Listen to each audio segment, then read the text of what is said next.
Preview.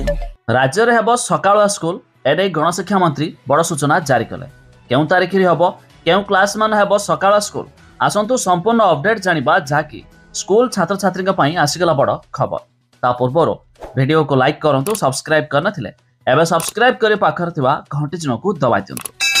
देखंतु राज्य में किछि दिन हैला पारद उपर मुहां रहिछि आकाशर खसुछि अग्नि पिंडला तेबे असह्य हेउछि ग्रीष्म लहरी एही भଳି स्थिति रे गणशिक्षा मंत्री नित्यानंद गंड रविवार एक बड़ सूचना देइछन्ति। राज्य में पढ़ुथिबा ग्रीष्म प्रवाह को दृष्टि रखी खूब शीघ्र सकाळ स्कूल हेबो बोली गणशिक्षा मंत्री गणमाध्यम को प्रकाश करिसन्ति। एने सरकार आलोचना करुछन्ति तुरंत सरकार सकाळ स्कूल नै निष्पत्ति नेबे बोली मंत्री मध्य कहिसन्ति। अन्य पक्षे आसंता 3 दिन पई राज्य में हिट वार्निंग जारी करिछि पाणीपाग विभाग।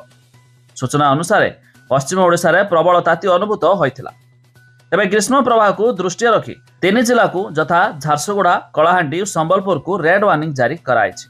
सेहिपरि 4 जिला को ऑरेंज वार्निंग और 16 जिला को येलो वार्निंग जारी कराइछि। तेबे 3 दिन पर्यंत तातीरु त्राही मिलिबो नाही बोली पूर्वानुमान करिछि पाणीपाग विभाग।